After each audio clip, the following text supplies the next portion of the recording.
Hello दोस्तों, आपका स्वागत है सेल्स लर्नर में। फाइनली आप सभी स्टूडेंटों का इंतजार खत्म हो चुका है, क्योंकि ग्रुप डी ने फाइनली एग्जाम डेट डिक्लेयर कर दिया। अब 17 अगस्त ऑनवर्ड, ठीक है, आपका एग्जाम होने वाला है। 17 अगस्त ऑनवर्ड में आगे, ठीक है।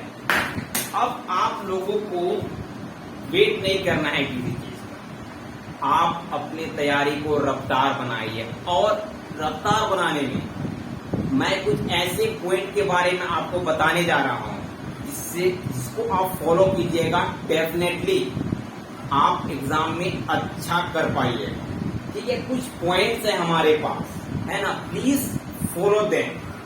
ठीक है, आपका एग्जाम डेफिनेटली अच्छा होगा, क्योंकि अभी सिर्फ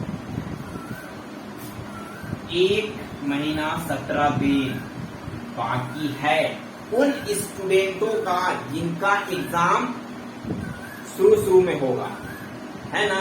उनके नहीं तो ग्रुप डी का एग्जाम 5-6 महीना भी चलता है, क्योंकि मल्टीपल शिफ्ट में एग्जाम होता है। पिछला बार 135 शिफ्ट में एग्जाम हुआ था, 135 शिफ्ट में हुआ था। ठीक है, तो इसमें भी तो चांस है कि इतना तक हो सकता है। ठीक है, तो अगर जो स्टूडेंट का लास्ट तरफ डेट मिलेगा, डेफिनेटली उस स्टूडेंट का और अच्छा तैयारी करने का मौका मिल जाएगा। ठीक है, तो चलिए हम देखते हैं कुछ ऐसे बिंदु में जो आपकी तैयारी में 4 चांद लगा सकते हैं। देखिए, हम उसके बाद एग्जाम पैटर्न को भी देखेंगे, ठीक है, और किस तरह से प्रिपरेशन करना है, सारे चीज को हम देखते चलेंगे। ठीक है, आप इस वीडियो को पूरा देखिए, सारा चीज समझ में आ जाएगा बढ़िया से। देखिए, एग्जाम आपका डेट आ चुका है ना, फाइनली आ गई। ठीक है, अब क्या करना है, देखिए, आप रिवीजन में कमांड कीजिए। देखिए, तैयारी करने वाले स्टूडेंट को का एकदम लगभग सिलेबस तो कंप्लीट हो गया होगा, ये मेरी गारंटी है। ठीक है, तो आप रिवीजन में पूरा कमांड कीजिए, है ना। हर एक दिन चारों सेक्शन का मैथ, रीजनिंग, साइंस, जीएस का आप रिवीजन शुरू कर दो। ठीक है, क्योंकि रिवीजन का एक टाइम फ्रेम बना लो, क्योंकि देखो, अगर आप मॉर्निंग में रिवीजन करोगे, क्योंकि अब आपको नया नहीं पढ़ना, क्योंकि आप काफी पढ़ चुके हो। ठीक है, मॉर्निंग में 4 बजे से उठ के आप 8-9 बजे तक एवरी डे रिवीजन कीजिए। सिर्फ रिवीजन और कुछ नहीं करना है, सिर्फ रिवीजन रूटीन के साथ। हर एक दिन गेप ना करें। अगर आप 1.5 महीना गेप नहीं कीजिएगा तो आप सिलेक्शन में एकदम आगे हैं। अगर आप गेप करके पढ़िएगा तो समझिए कि आप सिलेक्शन से बाहर भी हो सकते हैं, क्योंकि कुछ देखिए, इसमें कंपटीशन ज्यादा है, लेकिन कुछ ऐसे स्टूडेंट होंगे जिससे आपका कंपटीशन होगा, लेकिन बहुत सारे ऐसे स्टूडेंट होते हैं जो नाम भर के लिए अप्लाई करते हैं। ठीक है, तो अभी आपका 1.5 महीना सुनहरा मौका है। आप इन सब चीजों को रिवीजन में सिर्फ आप कमांड कर लेना, आपका सिलेक्शन की गारंटी है। ठीक है, रूटीन के साथ गेप मत कीजिए। अभी कुछ करना नहीं, ना मूवी, ना खेलना, ना कुछ नहीं करना है। सिर्फ आपको दिखना चाहिए एग्जाम और आपको सिलेक्शन लेने के लिए तैयार रहना। ठीक है, अगर आप 1-2 महीना अगर नहीं खेले, अगर मूवी नहीं देखे, अगर मैच नहीं देखे, तो कुछ आपका बिगड़ नहीं जाएगा। अगर आप इसी को देखते हुए मूवीज देखे, मैच देखे, तो आप डेफिनेटली अगर मिस कर जाओगे तो उसके बाद वैकेंसी 1 लाख वैकेंसी आना बहुत मुश्किल है। ठीक है, तो आप रूटीन के साथ रिवीजन कीजिए। आई गारंटेड यू कि आपका सिलेक्शन होना ही होना है। ठीक है, इसके बाद मॉक टेस्ट। अब आपको एक मॉक टेस्ट लगाना है एवरी डे, है ना। ये रूटीन का रिवीजन करो और मॉक टेस्ट मत छोड़ो, क्योंकि मॉक टेस्ट काफी हेल्पफुल होगा, क्योंकि आप अपना एग्जाम को जज कर पाइएगा कि आपका प्रिपरेशन कितना है। ठीक है, कभी भी ऑफलाइन मॉक टेस्ट नहीं देना है। ऑफलाइन काफी दे लिए आप सिर्फ ऑनलाइन पढ़ाएं, क्योंकि टेस्ट आपका, एग्जाम आपका ऑनलाइन होगा। ठीक है, आप इतना टेस्ट दे दो ना कि आपको एग्जाम सेंटर में ये फील ना हो कि हम एग्जाम दे रहे हैं, आपको लगे कि हम टेस्ट दे रहे हैं, सिर्फ प्रैक्टिस कर रहे हैं। इस तरह से अपने आप को तैयार कर लो। ठीक है, अगर आप अभी से 100 टेस्ट अगर दे दीजिएगा, 100 टेस्ट, तो आपको सफलता से कोई भी नहीं रोक सकता है। ठीक है, टेस्ट सफलता से कोई भी नहीं रोक सकता है। ठीक है, अभी आप 1 मंथ एक टेस्ट दो, 1 मंथ एक टेस्ट दो। ठीक है, उसके बाद अगस्त में 2 टेस्ट कर दो, 2 टेस्ट। फिर जब एडमिट कार्ड फाइनली आपका डेट आ जाएगा कि सेंटर आ जाएगा, तो एक दिन में 3 टेस्ट कर दो।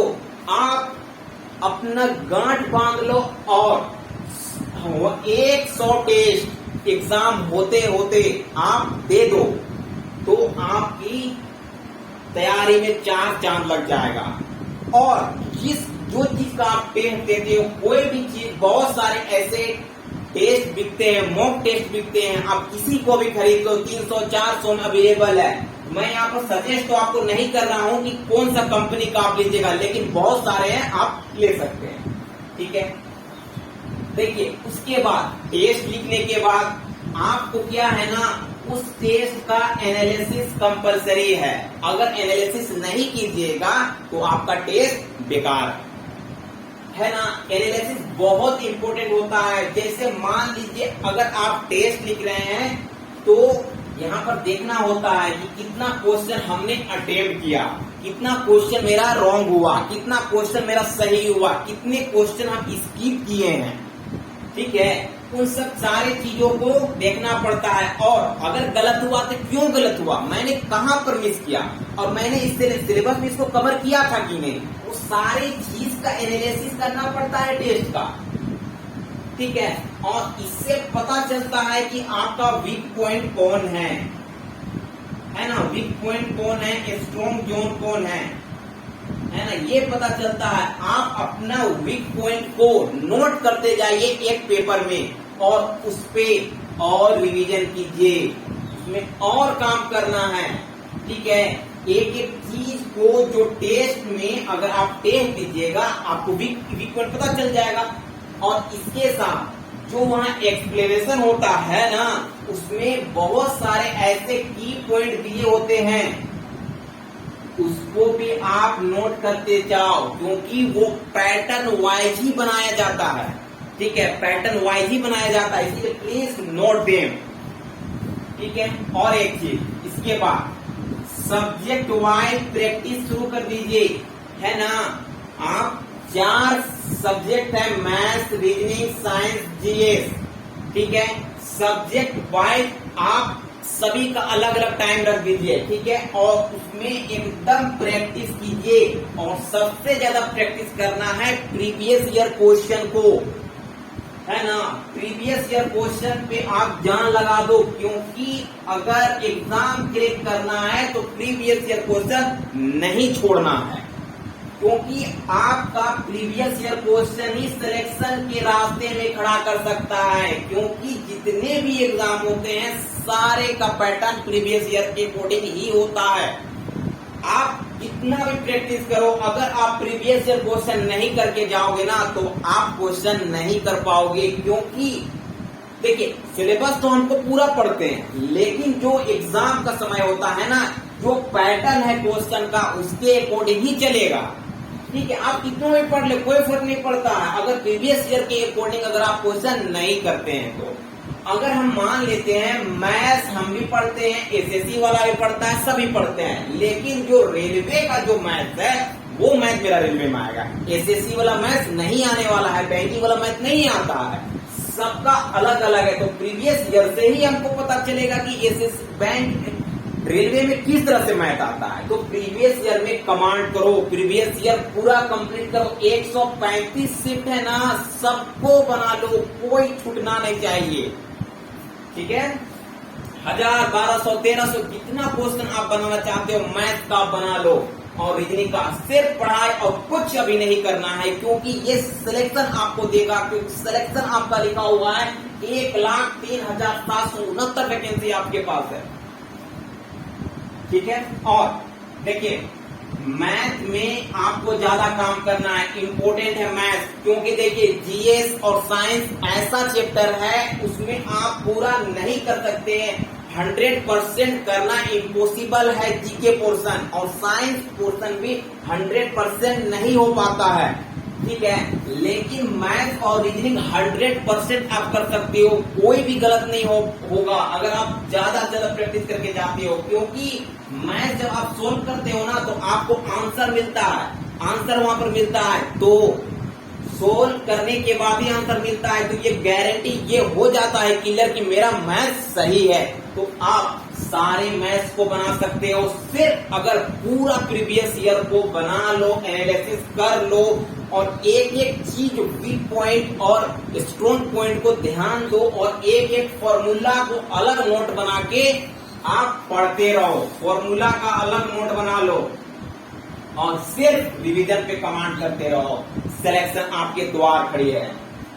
ठीक है, और रीजनिंग का लेवल तो रेलवे में होता नहीं है ज्यादा, सिर्फ कुछ कुछ होता है, अगर घड़ी का पूछ देगा तो उसमें कुछ कुछ क्वेश्चन अच्छे आते हैं, बाकी रीजनिंग का लेवल उतना नहीं होता है जितना और बड़े बड़े एग्जाम में बैंकिंग सब में होता है।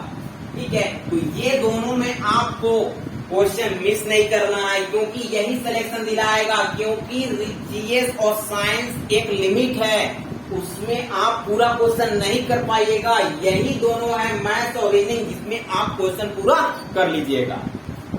ठीक है, उसके बाद जीएस और साइंस है ना, ये भी मैंने बता दिया कि ये भी इम्पोर्टेंट है, लेकिन आप ज्यादा फोकस करो मैथ और रीजनिंग में, क्योंकि पूरा नंबर आपको गिरा सकता है।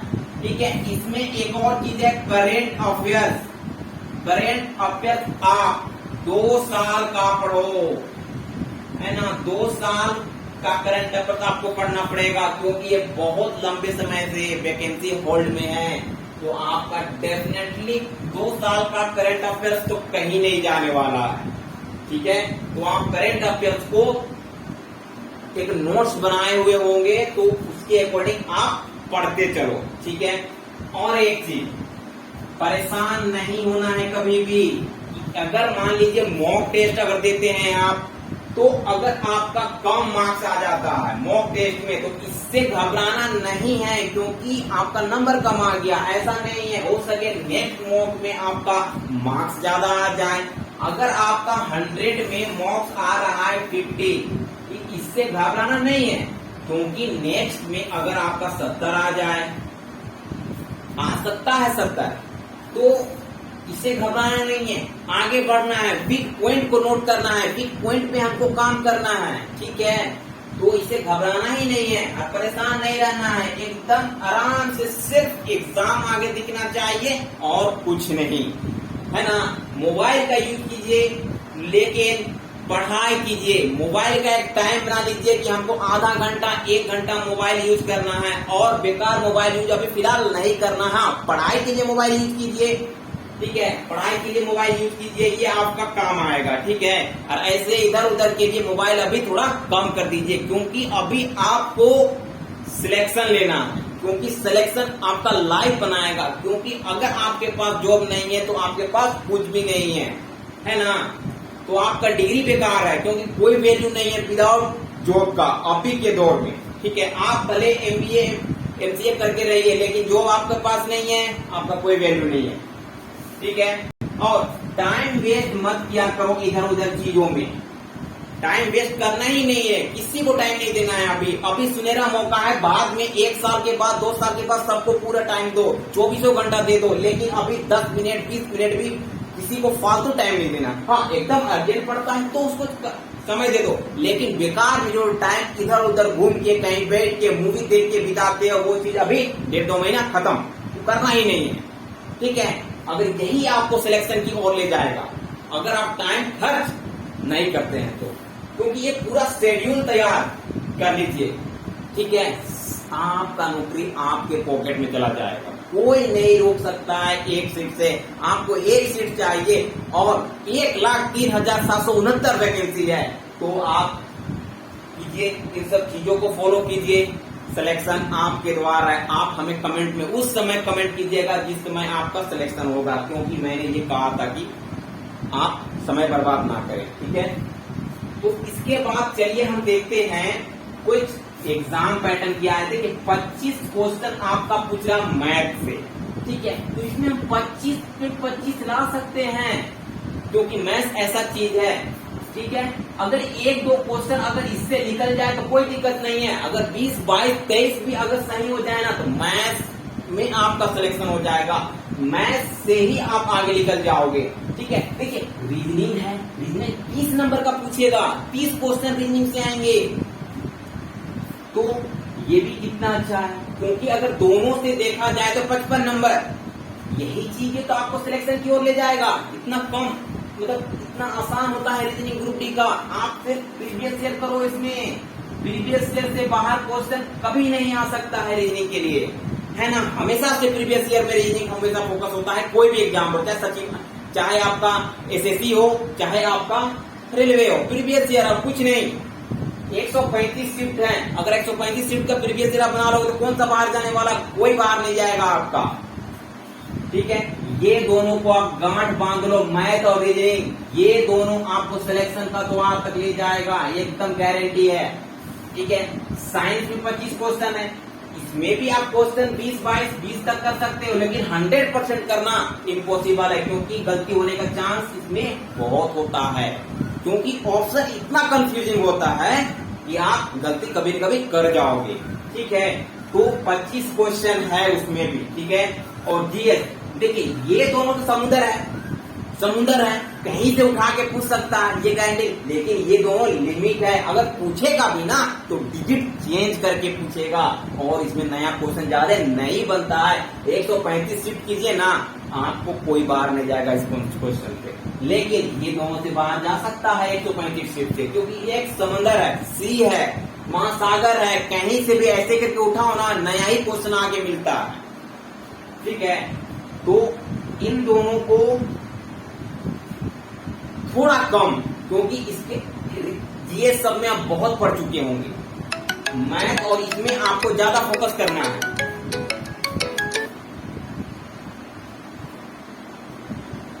ठीक है। मैथ्स में ज्यादा फोकस करना। और रही बात कि देखिए अभी भी मौका है, जिन स्टूडेंटों ने अभी तैयारी पूरी तरह से नहीं किया है, उनके पास 1.5-2 महीना है। थोड़ा पढ़िए, सिलेक्टिव क्वेश्चन पढ़िए, मैथ और रीजनिंग में फोकस कीजिए, और जीएस में फोकस हल्का हल्का करना है, ज्यादा नहीं, सिर्फ दोनों में, मैथ और रीजनिंग में आपका सिलेक्शन अभी भी हो सकता है, अभी भी आप तैयारी कर सकते हैं। 1.5-2 महीना है। अगर हो सके आपका डेट लास्ट तरफ एग्जाम हो, तो आपके पास तो 6-7 महीना है ना एग्जाम तैयारी करने के। 6-7 महीना में भी तैयारी नहीं होगा, आराम से हो जाएगा। बस अब प्रीवियस ईयर बनाइए, एक बार सिलेबस को पढ़िए, एक बार सिलेबस को पढ़िए पूरा, उसके बाद सिलेबस वाइज आप प्रिपरेशन करते चलो, और उसके बाद प्रीवियस ईयर क्वेश्चन लगाओ और मॉक टेस्ट कंटिन्यू लगाओ, 1-2 जितना आपको टाइम मिल पाता है, और उसका एनालिसिस प्रॉपर करते रहो। और वीक पॉइंट पकड़ो, वीक पॉइंट को नोट करो, उसी में काम करो ज्यादा, आपका सिलेक्शन होना ही होना, ठीक है। तो फाइनली 17 अगस्त से आपका एग्जाम आगे होने वाला है ना, 1,03,769। तो आप इसमें काम करो, बढ़िया से अब तैयारी करो, परेशान नहीं होना है, और सिर्फ एग्जाम, सिर्फ exam, exam, exam, exam, exam, और कुछ नहीं, ठीक है। तो आई होप कि मैंने आपको अच्छी तरह से समझाया होगा, है ना। तो आप इस वीडियो को पूरा देखिएगा, डेफिनेटली आपको बहुत अच्छा लगेगा, और इसमें अगर आप इसको देख लिए तो डेफिनेटली आप ड्यूटी रेलवे निकाल सकते हैं, और इसको अप्लाई कीजिएगा जो मैंने बताया है उसको, ठीक है। चलिए चैनल बने रहे, थैंक यू।